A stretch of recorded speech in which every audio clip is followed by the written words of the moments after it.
जय नारायण बच्चों।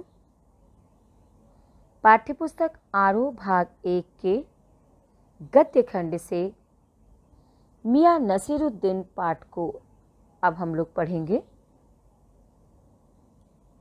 ये एक शब्द चित्र है जो कि हम हशमत नामक संग्रह से लिया गया है और इसकी लेखिका हैं कृष्णा सोबती। तो बच्चों, सबसे पहले लेखिका का परिचय जान लेते हैं। कृष्णा सोबती का जन्म 1925 ईस्वी में पाकिस्तान के गुजरात नामक स्थान पर हुआ। इनकी शिक्षा लाहौर, शिमला व दिल्ली में हुई। इन्हें साहित्य अकादमी सम्मान, साहित्य अकादमी की महत्तर सदस्यता सहित अनेक राष्ट्रीय पुरस्कारों से नवाजा गया।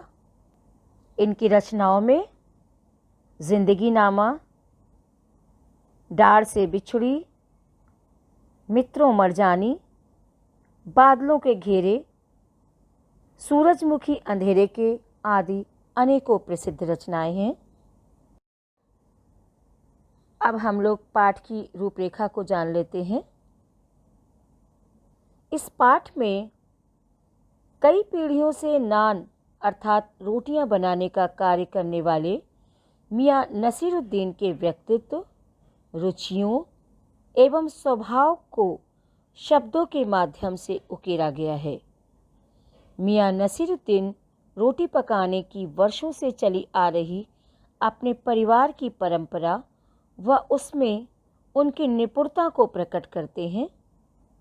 वे ऐसे व्यक्तियों का भी प्रतिनिधित्व करते हैं जो अपने रोजगार को कला के समान मानते हैं और श्रम पूर्वक सीखने को ही वास्तविक रूप से असली हुनर मानते हैं।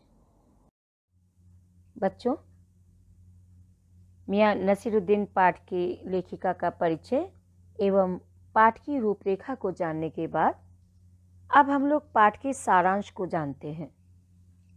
इस पाठ में मियाँ नसीरुद्दीन अपने मसीहाई अंदाज से रोटी पकाने की कला और उसमें अपनी खानदानी महारत बताते हैं। वे ऐसे इंसान का भी प्रतिनिधित्व करते हैं जो अपने पेशे को कला का दर्जा देते हैं और करके सीखने को असली हुनर मानते हैं। लेखिका बताती हैं कि एक दिन वह मटिया महल के गढ़िया मोहल्ले की तरफ निकली तो एक अंधेरी व मामूली सी दुकान पर आटे का ढेर सनते देखकर उसे कुछ जानने का मन हुआ। पूछताछ करने पर पता चला कि यह खानदानी नानबाई मियाँ नसीरुद्दीन की दुकान है। ये 56 किस्म की रोटियां बनाने के लिए मशहूर है। मियाँ चारपाई पर बैठे बीड़ी पी रहे थे। उनके चेहरे पर अनुभव और आंखों में चुस्ती व माथे पर कारीगर के तेवर थे। लेखिका के प्रश्न पूछने की बात पर उन्होंने अखबारों पर व्यंग किया। वे अखबार बनाने वाले व पढ़ने वाले दोनों को निठल्ला समझते हैं। लेखिका ने प्रश्न पूछा कि आपने इतनी तरह की रोटियां बनाने का गुण कहाँ से सीखा? उन्होंने बेपरवाही से जवाब दिया कि यह उनका खानदानी पेशा है। इनके वालिद मियाँ बरकत शाही नानबाई थे और उनके दादा आला नानबाई मियाँ कल्लन थे। उन्होंने खानदानी शान का एहसास कराते हुए बताया कि उन्होंने यह काम अपने पिता से सीखा है। नसीरुद्दीन ने बताया कि हमने यह सब बड़ी मेहनत से सीखा है। जिस तरह बच्चा पहले अलिफ से शुरू होकर, अलिफ श्रेणी की बात है, दर्जा यानी पहला, आगे बढ़ता है या फिर कच्ची पक्की दूसरी से होते हुए ऊंची जमात, ऊंची कक्षा की बात हो रही है, उसी तरह हमने भी छोटे छोटे काम, बर्तन धोना, भट्टी बनाना, भट्टी को आंच देना आदि करके ये हुनर पाया है। तालीम की तालीम भी बड़ी चीज होती है। तालीम यानी शिक्षा। खानदान के नाम पर वे गर्व से फूल उठते हैं। उन्होंने बताया कि एक बार बादशाह सलामत ने उनके बुजुर्गों से कहा कि ऐसी चीज़ बनाओ जो आग से न पके न पानी से बने। उन्होंने ऐसी चीज़ बनाई और बादशाह को खूब पसंद आई।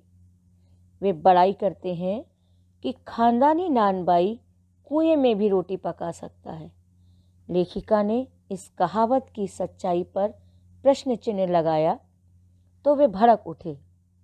लेखिका जानना चाहती थी कि उनके बुजुर्ग किस बादशाह के यहाँ काम करते थे। अब उनका स्वर बदल गया। वे बादशाह का नाम स्वयं भी नहीं जानते थे। वे इधर उधर की बातें करने लगे। अंत में खींचकर बोले कि आपको कौन सा उस बादशाह के नाम चिट्ठी पत्री भेजनी है। लेखिका से पीछा छुड़ाने की गरज से उन्होंने बब्बन मियाँ को भट्टी सुलगाने का आदेश दिया। लेखिका ने उनके बारे में पूछा तो उन्होंने कहा कि वे उन्हें मजदूरी देते हैं।